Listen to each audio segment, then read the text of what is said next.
the Wild Card edition of Prime Sports Baseball with Scott Solatoro as we update the latest standings while offering team-by-team analysis. We'll take a look at the remaining schedule for each team, their key injury reports, and much more, including a World Series futures update as PSB on PSN starts now.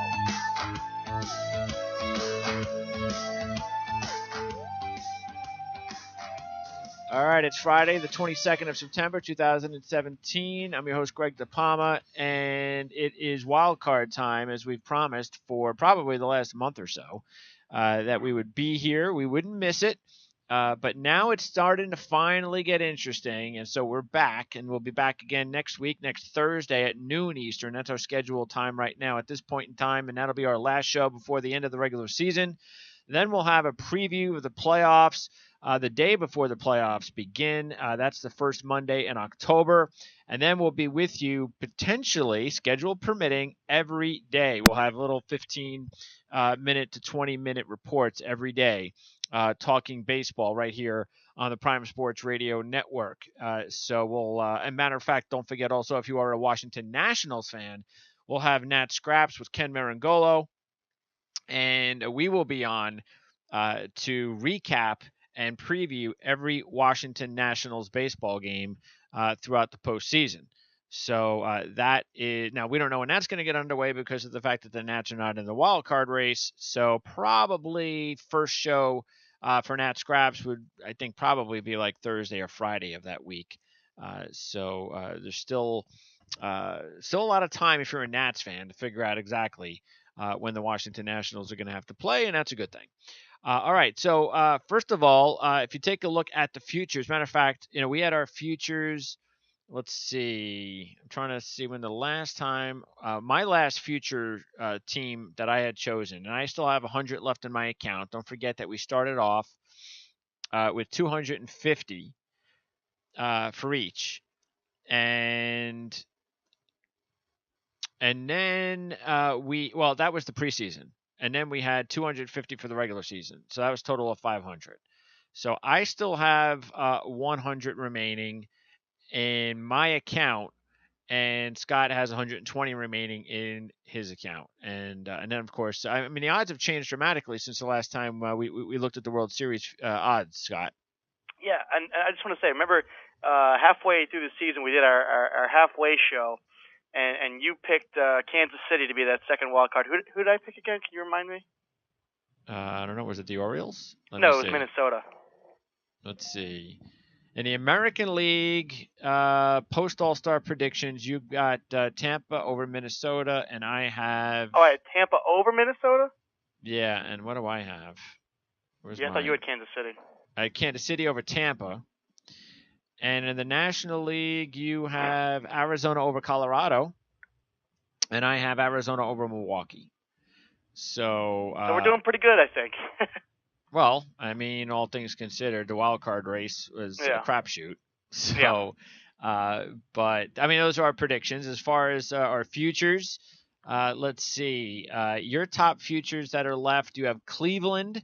Now, your preseason Cleveland pick can still make you and earn you 200 because the 500 investment, Cleveland was 7-1 at the time. You put 100 on them, so you're going to make money if Cleveland wins the World Series. You're also going to clear just a little bit if Nats win because you put 50 on them in the beginning of the season at 12-1. Mm-hmm. And if Arizona wins, then you can go partying because you had 20 to win on them at 120-1.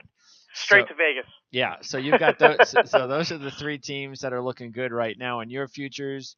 I have Cleveland twice, 9-1 for 60 and 7-1 for 120.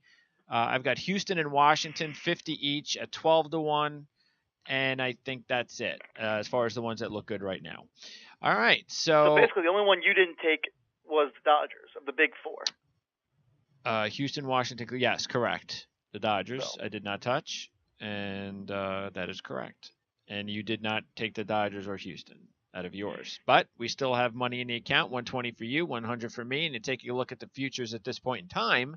And the Dodgers and the Indians are both, I mean, the Indians right now are the favorite, pretty close to 2-1. Dodgers are right around 3-1.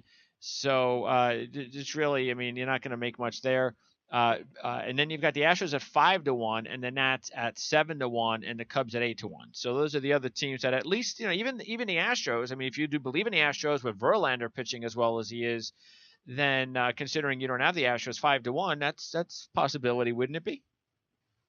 Yeah, I can't disagree with you. I mean, it seems, especially with the late additions of a couple more players that they had towards the end of August. So yeah.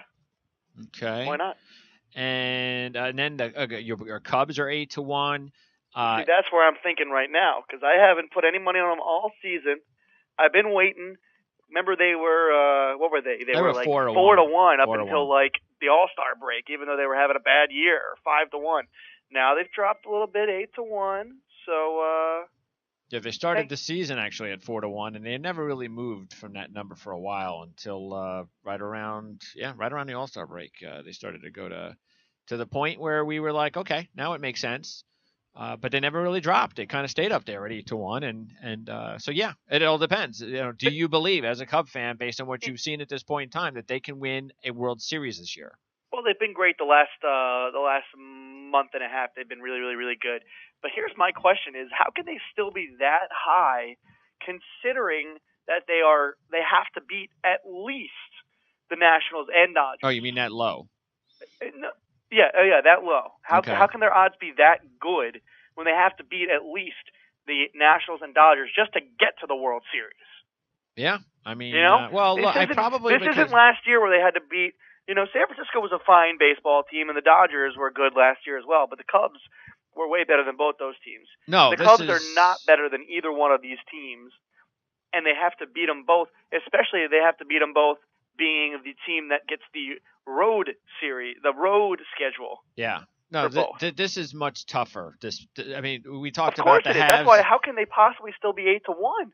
Well, I probably because of the fact. Well, let's put it this way. Let's not even think about we'll get an example. Let's think about the Nats, and let's take the schedule. The potential matchups out of the way.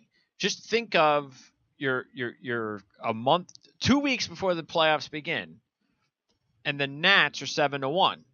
Now you got to say to yourself, well, wait a second. Strasburg's healthy, Scherzer's there, Gio's there, the bullpen straightened out, the offense is awesome, Harper's coming back, 7-1. So in reality, the Cubs are pretty much equal, of course, to the Nats, and they're both getting 7-8-1.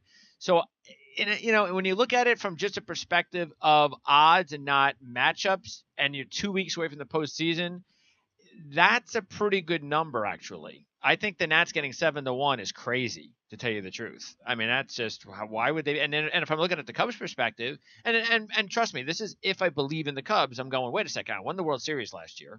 I'm going back to the postseason with winning the division this year. I don't care who I'm playing. I'm 8-1. Yeah. So I guess that's so I would look at it that way as opposed to the matchups. But hey, you know what? Only one of those two teams, the Cubs and the Nats, are going to get to that second round. So and how good is that first series going to be? It's going to be outstanding. Yeah, Cubs and the Nats. Good for you because you get to play a franchise that can't win a round. So that helps you out tremendously. All right, so that's. Meanwhile, just want to say I believe the Diamondbacks can the Diamondbacks clinch tonight or tomorrow? I think it's tomorrow. Okay. Well, yeah, they're up there, and so are the Yankees. So the Yankees and the Diamondbacks, we know they're both going to the postseason. It's all about that second spot. By the way, the Red Sox are 10-1, and where are the Yankees? I don't see them doing it either. They're in the same situation. They're in the same situation the Cubs are in, except for the Cubs are better than the Red Sox. They are. The Red Sox. I went to a couple of these Orioles Red Sox games the last week, and the Red Sox lineup is not great. No. It's not great, and Chris Sale can't pitch every night. Nope. So, and what is the latest on Price, by the way? He's a bullpen guy. He's going to be a bullpen guy throughout the playoffs. He's pitching. He's pitching a few games. He's going to be a long reliever, and they're going to bring him in. When guys struggle in between innings 5 and 7. Okay. Before they get to the Barnes and Joe Kelly and then Kimbrel. Got to be scared about those other two guys.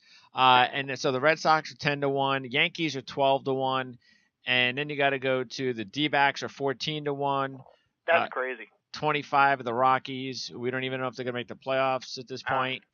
and you also have then you got the big long shots.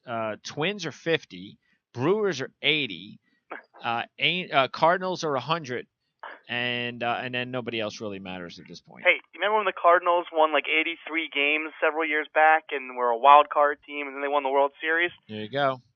I mean, look, I've said it a million times. When you make the baseball playoffs, anything can happen. Once you make the playoffs, once you get out of the wild card game, let's put it that way.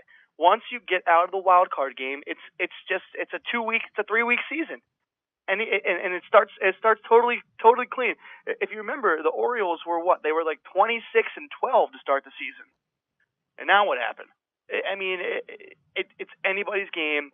The Dodgers had a awful stretch. Who's to say they're not going to have an awful stretch again?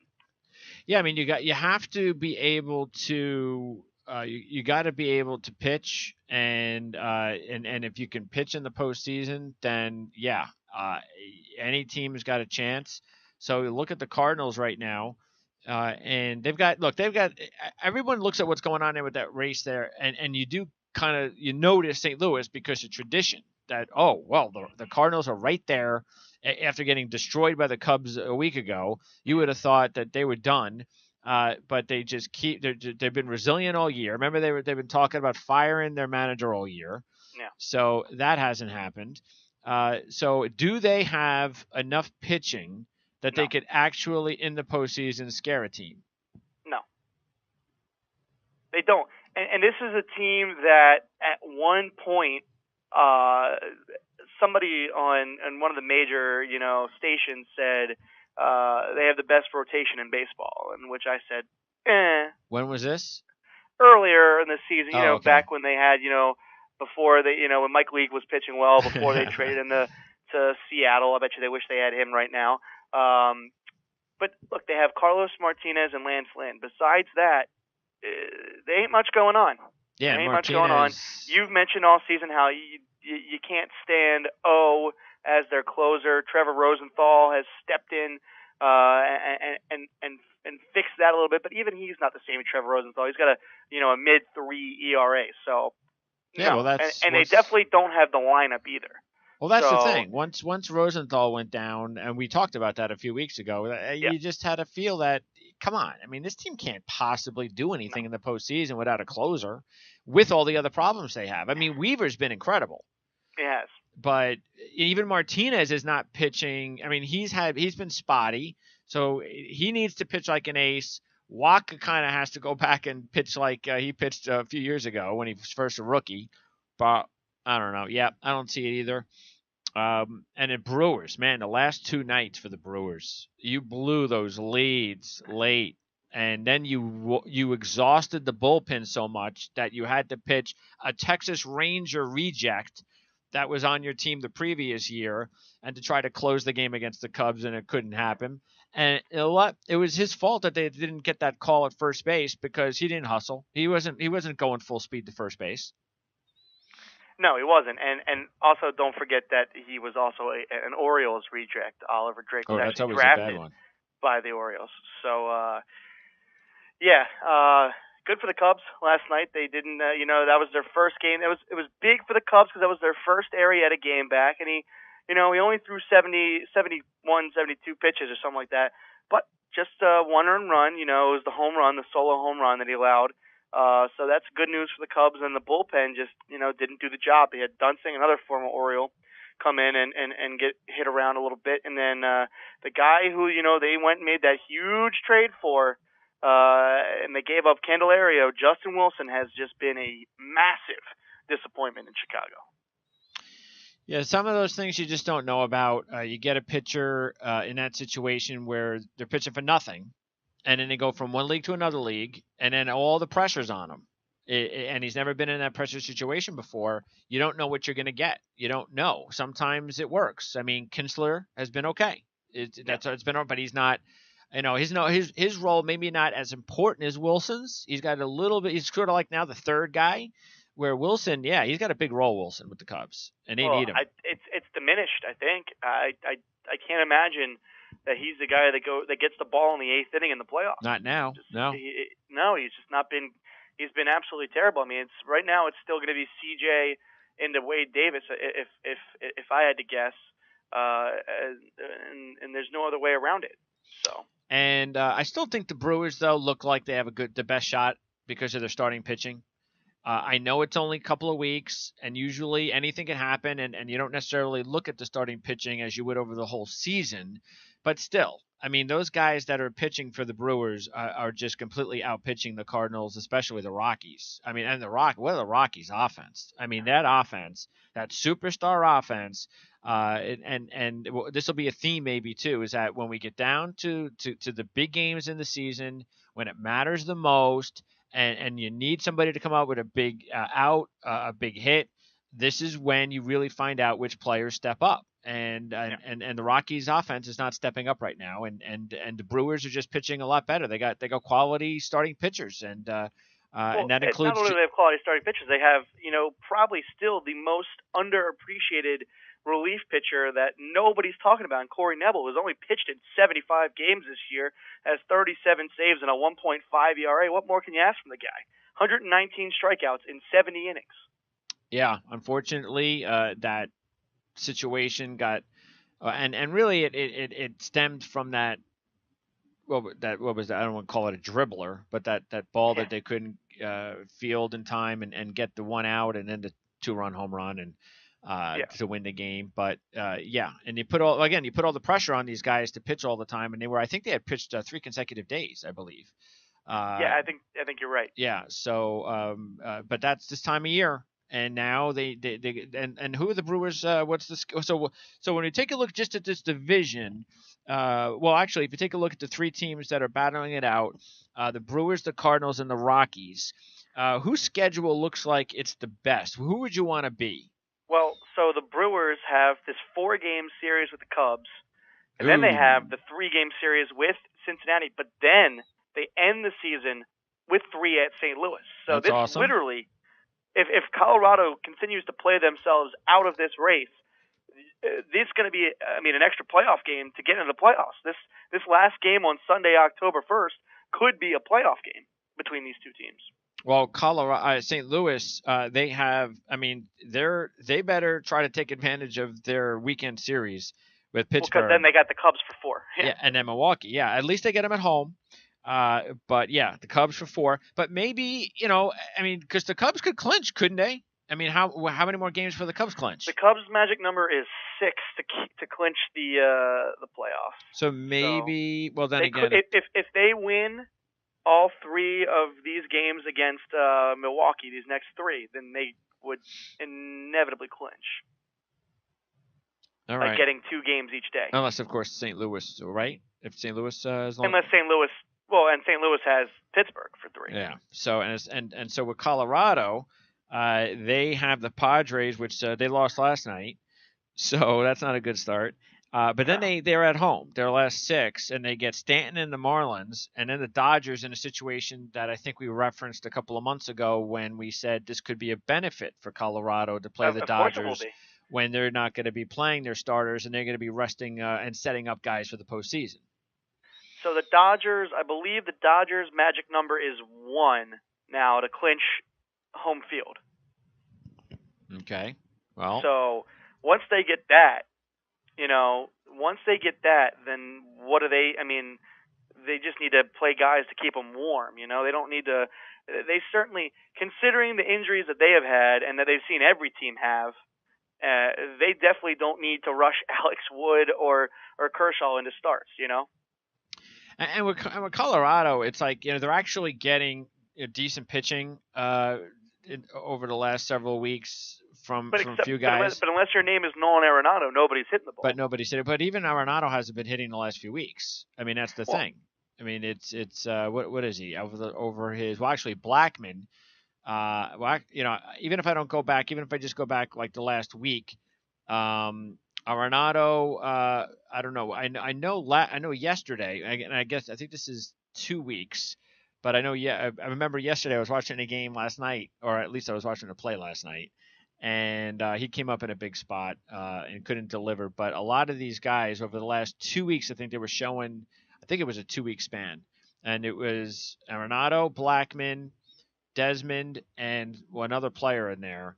and every one of them had batting averages under 200 over the last 2 weeks. Well, I mean, first of all, they've lost 4 straight games here to teams with sand in them. So 2 to San Francisco and 2 to San Diego. That's unacceptable. If you're a team who is even remotely, and I mean remotely, in the playoff race, you cannot be losing 4 straight games to 2 of the bottom 6 teams in baseball. You just can't do it. No, you don't deserve it, and No. That's where they're headed. But look, they do. They, without question, though, have the advantage. Of course they have the advantage because they don't have to play each other. They don't have to play Milwaukee and St. Louis, who each have to play each other for 3 games to end the season. If Milwaukee gets, Colorado is in the driver's seat here, and like you mentioned, they have, they have a probably watered down Dodgers series, San Diego for 3 more, and the Marlins is what they have left. So they are in the position where if they win, let's say they stop this ridiculous losing streak that they have to San Diego and San Francisco. Let's say they win, 2 of these next 3 against San Diego and then take 2 of 3 from Miami. They get the chance where they can only need to win maybe 1 game against the Dodgers because both the Cardinals and the Brewers have 4-game series with the Cubs and then end with each other. Yeah. So they can inevitably play each other out. They could both knock each other out. Yeah, this would be a big choke job if the Rockies can't finish this job. Well, first of all, it's already a choke job. It's already a choke job. The fact that they, have let it get to this position is a choke job. Their second half has just been abysmal. They've had, I believe this is their 4th 4-game losing streak in the second half of the season. I mean, come on. All right, in the American League, Minnesota continues to hang in there. And poor Minnesota, too, because they've been doing it, and they have to do it without Sano. No. And that's a tough break because that means that even if they wind up getting to the wild card and winning 1 game, they're not going to do anything other than that. And that's too bad because they didn't sell off, they didn't bring up they didn't bring in anybody. So but injuries are going to happen. It is what it is. Boy, Mauer. It's nice to see Mauer playing well in a big season, in a big situation. You think the Twins will hold on at this point? Well, they got what? They have 6 of their remaining 9 against Detroit, so that helps. Oh, that's huge. And they end at home, but the other 3 are at Cleveland, who is Cleveland and Houston are. There's no at this point there is no resting guys because they both want that first overall spot. No, that's true. So they want that because they don't want to play. Neither one of them want to play the Red Sox first, and it makes sense. But so we'll see what happens.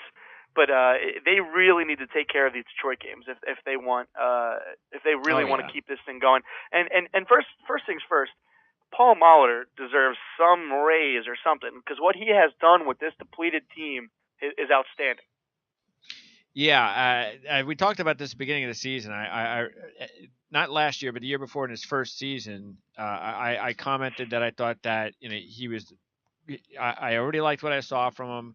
Think this would be a great fit, great situation. I even picked Minnesota last year to be, one of those like Arizona picks you made this year. I think they might be able to make the postseason. I don't know. It's sleeper pick. And then after the start they got to last year, it was such an awful year, and everybody was saying fire Molitor. Yeah. And then all of a sudden it happened a year later, and that happens sometimes. And it's happened a year later for them. But the pieces have fallen into place. And also I think it's happened a year later specifically because a lot of these young kids have grown up.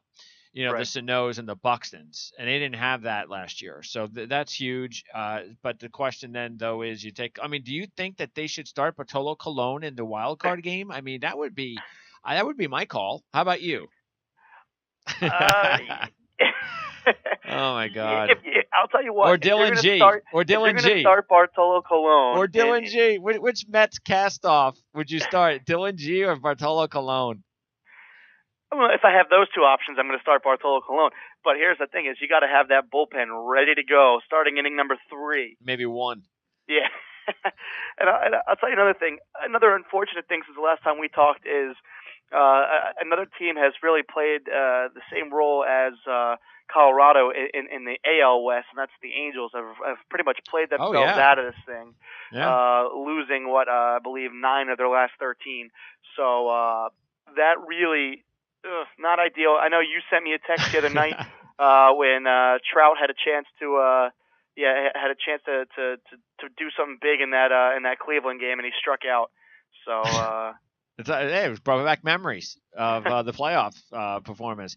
Yeah, look at Trout. I mean, in his last month, the MVP, when it matters the most, when the Angels are right there and a chance to get to the postseason, bats .241. Come on, man. I mean, he's got 2 weeks. So 246. Come on, don't shortchange him. 246. He can definitely change things in 2 weeks, and he can lead this team to the postseason. So he's got time to do it. So do it now. Look, I'm sure that they're also his on-base percentage is high. I'm sure they're pitching around him like hell. Nobody wants him to get these hits at this time, and it makes sense. But still. Yeah. But they have a big benefit too going in. I mean, look, they got 3 against Houston starting tonight. That's Sunday Night Baseball on Sunday night against Houston. It's looking like it's going to be McHugh against Skaggs. So that's not an ideal. When is that Sunday Night Baseball game? That's Sunday Night Baseball. Oh, is it? Yes. Okay. The Sunday Night Baseball game is Sunday night? Shut up. All right. So, no, let's see. But then they have 4 against the White Sox. Oh, come on. So.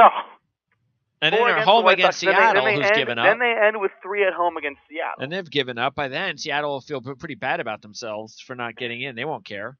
Yeah. And Houston doesn't really care. I mean, they don't really. I mean, they're still. How far off is Houston from Cleveland? It's close. Is Cleveland 1 or Houston 1? Cleveland's 1 now. Right now, Cleveland is 1, but it's 2.5. 2.5. Yeah. Okay. So by the time they play them, well, it's this week. 1.5. This weekend. 2. It's 2. It's 2. Okay. So Houston will be trying.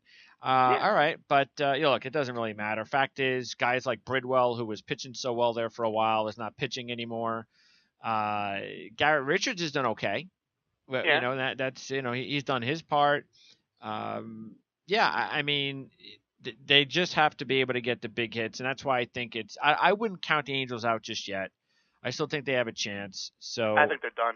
Okay, well, we'll see. I mean, and that's if you believe the Twins are definitely in. Well, I think the Twins have 6 against Detroit, and that is huge. Yeah, Detroit is. They got. I mean, look, it's now or never. It's really now or never. So. If they find a way to take 5 of those 6 games against Detroit, they're in. If they take 4 or 3, it's going to be a dogfight. All right, the Rangers are one of those weak wild card teams from this year that we get hot for a couple of we're in the race. We didn't even know. We just started to play good baseball for a week or 10 days. Welcome to the American League. Yeah, so the Rangers mathematically are still in it. And they're even doing it, and it's not even like Cole Hamels is pitching well. I mean, Cole Hamels doing nothing. He did pitch well. He did pitch well the other night against Seattle. Isn't that a surprise that Texas is getting no pitching? And yet, even though they're hanging in there, but as usual, their offense is I mean, Elvis Andrus has gone absolutely nuts. Yeah. So he's a big part of what's going on there. And then you got the Royals. Texas gets 7 of their last 10 games. They still have 10 left.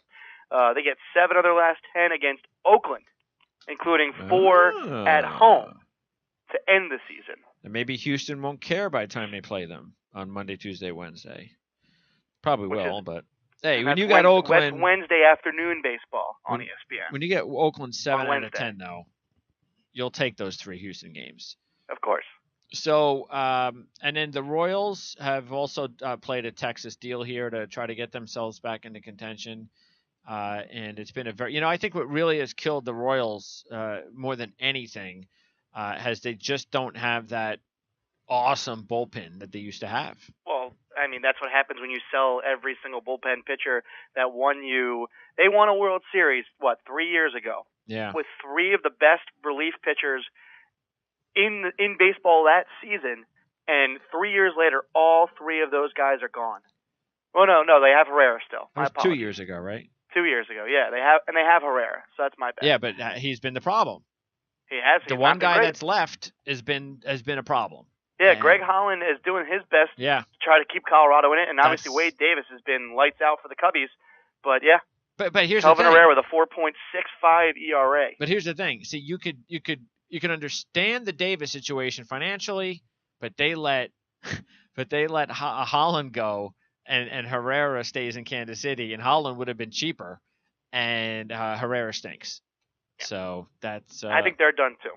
Yeah, So, I think they're probably done too. Texas as well. or Minnesota. Because And Vargas. here's the thing: if you're the Yankees, I think you're rooting for Minnesota because I think in a one-game playoff, you would be a little bit more afraid of what Texas could do to you than Minnesota. If you get Texas and it's Hamels, who look, he has a lot of postseason experience. He might not be as good as he was in the past, but you never know when a guy's going to turn on. And just like I said, it's a new season. What? Yeah, I understand that the Rangers, their team average has been, not ideal in the low 240s. But still, in that one game playoff, you see guys like Nomar Mazara and Elvis Andrus and Adrian Beltre and Rougned Odor and Joey Gallo. Those are some fearful names. When did Hamels pitch? He pitched last night. All right. So there's 10 games left. So when would he pitch? Because that's the thing. Unlike the teams that are cruising, teams like Texas, they can't juggle their rotation. They've got to keep pitching their rotation the way it is. And if anything, a guy like Hamels, if they need him, would be moved up a start to pitch the final game of the regular season to make sure they get in. So he pitched last night. They have 10 games left. So he would pitch the last game of the regular season. He would pitch Tuesday, the 5th game and the 10th game. Yeah, and that means he would not be available for the wild card game. No, and if you're going off of that's all I need to know right now. If you're going off the rotation that they've been working with, that would mean Nick Martinez or what's his name, Chichi Gonzalez. Yeah, I think Miguel Gonzalez. Excuse me, wrong Gonzalez. Miguel Gonzalez, who people forget is even on Texas at this point. Yeah, I think they take that, the Yankees. So then, what about Minnesota? Who pitched? Who's pitching today? For the Twins? So Minnesota is who do they got going tonight? They have Gibson. So they got Gibson tonight.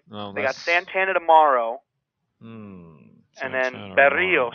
Well, that's good because they're in a good situation then. Because if they can clinch with those Detroit games before the last game or two, then they could definitely ensure that either Santana or Berrios pitches in that wildcard game. And that's ideal, yeah. Yeah. So they're in a better situation. Definitely the Yankees want to make sure you don't want Big Bart having to pitch. No. All right. So and that's it. You can forget about the Orioles. By the way, what happened to what's his name? He's out for the year already? Who? Yonda? No, your reliever is out. Oh, Britton. They're just shutting him down. Shutting him down. They've officially given up. So, they gave up however long ago. I don't know. And what other injuries are going to be factors as far as the playoff teams right now? Are any of as far as these wild card teams, anybody that is out? We mentioned Sano, but is there anybody that is either out or maybe coming back in the next 2 weeks to be keeping an eye on in either race? I'll tell you. I mean, it's not part of the race, but that the Diamondbacks really want to get David Peralta healthy. He's been really banged up. I believe he's coming off the DL tonight or something like that. So that's somebody who they need to get healthy. Another guy who needs to get healthy. A couple of guys on the Red Sox need to get healthy. Dustin Pedroia. I was at the Orioles game on Monday night, and he fouled a ball off the plate, and it bounced back at him in the nose. So he has a busted up nose and isn't starting. Nunez, he still needs to get back and healthy. And then the Cubs got, like I said, they got Arrieta last night, so that was big for them. Cleveland, I believe the only one that they are dealing with is Chisenhall, but he should be fine. He's got a strained calf muscle. Oh, that Jimmy Nelson injury was devastating to the Brewers. Well, yeah. That was terrible. That's a big one. That was big like one. Sano going. I mean, that's just you get these teams that haven't been to the postseason in a while, and they get these devastating injuries. Yeah, and he had been pitching really well too. Oh, he was doing awesome. Yep, that was a big and then, blow. like you mentioned, Sano. So those are the two big ones: is Nelson and Sano. For the most part, teams are healthy, which is what you want to see down the stretch here. I mean, It's nice. Obviously, we're still waiting on all these Nats injuries to. Well, they only have one really important one. Well, what about Goodwin? Well, he's a bench guy. Hey, They're not going to win or lose. In the National League, how important are bench guys? Well, in the that's why playoffs? That's why they have Kendrick now and Lind. Yep. So that's they'll be okay with. I mean, if the thing is if Goodwin doesn't play, then there's actually a chance, believe it or not, that Robles gets into the lineup. I mean, gets into the bench for the Nats because they've had. Cause it all depends. Because it doesn't look. I don't know. I don't even think Drew's going to be able to play. So if Drew doesn't play and Goodwin doesn't play, then that is a crazy thing to think that the kid might actually be in that lineup, but he might. Well, not the lineup, but the bench. Couple of non-game related things. One is game related. So everybody's the big story of the last 2 days is this girl getting hit by that foul ball at Yankee Stadium. Now I've been going to baseball games my whole life. You've been to plenty of baseball games yourself. Yep. Is this a change that is necessary? Remember, this happened in hockey about 8-9 years ago, and the girl died getting hit by a slap shot that went over the boards and hit her in the head. Is this something that baseball is going to change, and should they change it? Yes, and yes. I think that the PR situation, let's say it happens again and they do nothing, they're going to get killed. And besides, I don't know. I mean, I guess, at this stage of the season, I don't know if Major League Baseball will just come out and go, okay, everybody do this now, or if they're going to leave it up to each individual teams, because that's what they've done, right? There's only like 2 or 3 teams that have made these moves already. Well, the Nats are one of them. Okay. The Nats have them. The Red Sox have them. And I see, as of today, there was 4 new teams that are prepared to do it. I believe for next year. Now, I've never, of course, because I didn't have it, have tried to watch a baseball game with that in my way. So I don't know what that looks like. So that would be the only thing that I don't know. How does that interfere with somebody's, as a fan watching the game? That I would need some evidence on. At the risk of not sounding terribly insensitive, I'm going to try to say this as delicately as I can. Okay. If you pay all that money for a ticket, I guess there's one of 2 thoughts. A, you're not planning on dying, when you go to the baseball game. You would hope not. At the same time, you're also unless you're a Nats fan, you're also planning on having season. the most perfect line of sight you've ever had. If you're paying for a seat behind a dugout. You're also you're forgetting that every single player, as they come off the field for the third out, usually tosses that ball, and it's a souvenir that can make somebody's day even more special. So it's a really, really tricky situation that baseball is in, and I think that they should leave it up to the teams. Is what I think. Yeah, I mean, I don't have a problem with that. I think the only other thing, though, is, again, I need to know what it looks like. I mean, have you ever tried? I don't know. Have you ever sat behind home plate? Yeah. Okay. I mean, I guess you can look at it that way. I mean, I don't think it bothered me. I mean, I know it's not a perfect view, but I don't think home plate is anything more than just, it's not. I actually think home plate is the best position to watch a game anyway. Well, and then the next question is how? Yeah, that's because there's a net in front of you. Well, yeah, you got a lot. You have that's the thing. You have a lot of things distracting you. Exactly. You got to look through. You got to look through something to. So now here's the other question: is how far are we making this thing go? Are we just going to the end of the dugouts? Are we going all the way down the line? Well, if they did go all the way down the line, it would solve those problems that we talked about with fans coming on the field. Yes, but then you also lose the exciting catches into the seats. Yeah, which, to tell you the truth, I don't know. I don't. Players wind up getting hurt anyway doing that. So I'm not. For me, I wouldn't care. Hey, I'm not before we go, Cubs Brewers tonight, by the way, on ESPN on Friday Night Baseball on Friday night. Well, there you go. It's accidentally ESPN has a good game on. So I don't. I'll be at the Orioles game, wiping tears of the season away. A friend offered me free tickets, and then I'm off to New York for some more soccer tomorrow. All right. Well, soccer might be more entertaining than an Oriole game at this stage in the season. It's possible. And by the way, also, we talked about it a few weeks ago. No penalty for the Red Sox. No. For their Shocking. cheating. For cheating, Major League Baseball said we don't care. You can cheat. I mean, maybe they tabled it for now, and somebody will do another investigatory story on it in the off season, and it'll come back up, and somebody will write a big piece on it, and it'll come up. But yeah, we'll see. I mean, look, I'm telling you, we talked about this. Major League Baseball, whoever you want to, the commissioner, Joe Torre, any of the people that make those types of decisions, they have been so weak for the last few years on those decisions compared to the NFL. And who gets all the anger and the resentment and all this frustration regarding who's the Hitler of commissioners? Roger Goodell. Yet he at least does something, and really the ones that you know, there are some big ones where you go, well, why did he do that, or why do that? But for the most part, okay, all right, well, maybe you didn't think about this, but that was all right. But in baseball, it seems like every time they have these things come up, it's like, what? I mean, you're always going, what? I mean, what are they doing over there? It's like these decisions that they make. I mean, again, NFL, you cheated, you got a first-round draft pick taken away. Baseball, you cheat. So wait, they did get a slight slap on the wrist. I think they got a fine, like a $20,000 fine or something, which is like $5 to you and me. So come on. But here's the big thing: is Manfred made a big statement saying all 30 clubs have now been notified and warned that future violations of this type will be subject to more serious sanctions, including the possible loss of draft picks. If you're going to say that the future ones are warned of more serious sanctions, why can't you give them a more serious sanction right now? They did it. Yeah, I guess they did it, and you know they did it. Well, the lesson is do whatever you can. Take away the 2008 championship trophy. That's what they should do. Do whatever you can to Reggie Busham. To circumvent. Just Reggie Busham. Yeah, just do. What was that?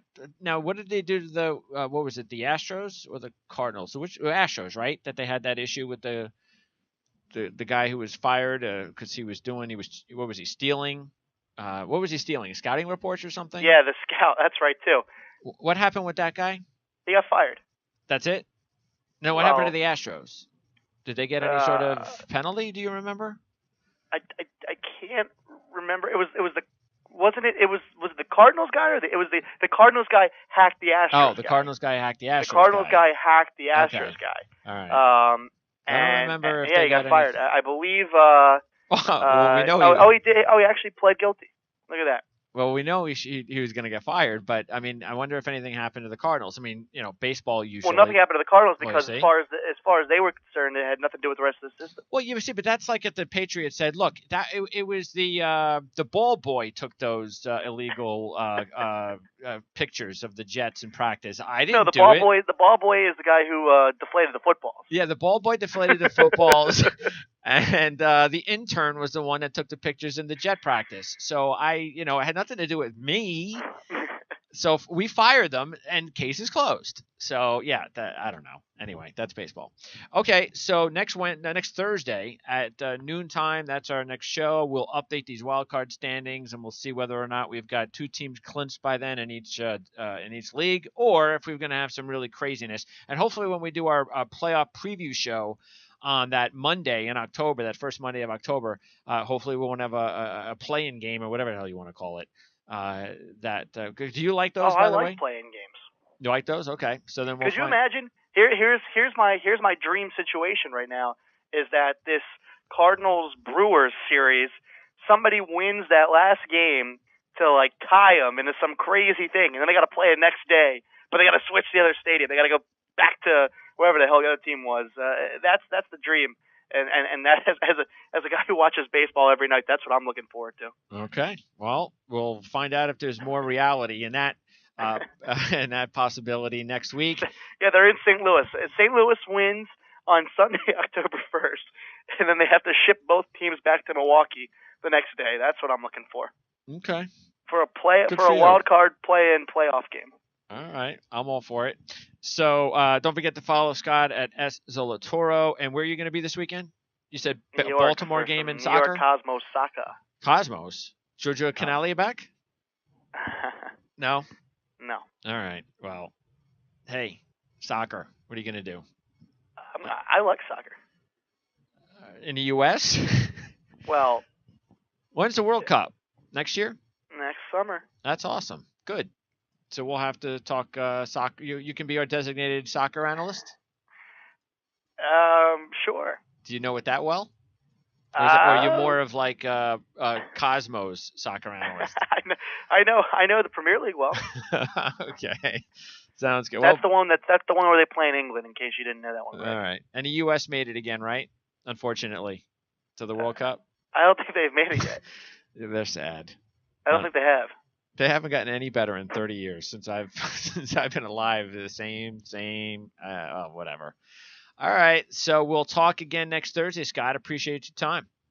Yeah, I appreciate my team. One of my two teams playing good baseball. We'll go up head to head against each other. So when we're talking baseball in the playoffs, you might even have to join me and Ken when we do our Nats post game shows. So maybe we'll get you in. Might have to. Yeah, we'll get you on when we beat you. So I'll actually get your perspective. That sounds good to me. Yeah, get your perspective. I know if there's a fifth and deciding game. Well, I told Ken, I said, look, we'll do the post game shows the next morning, but if there's a fifth and deciding game, we'll do it that night.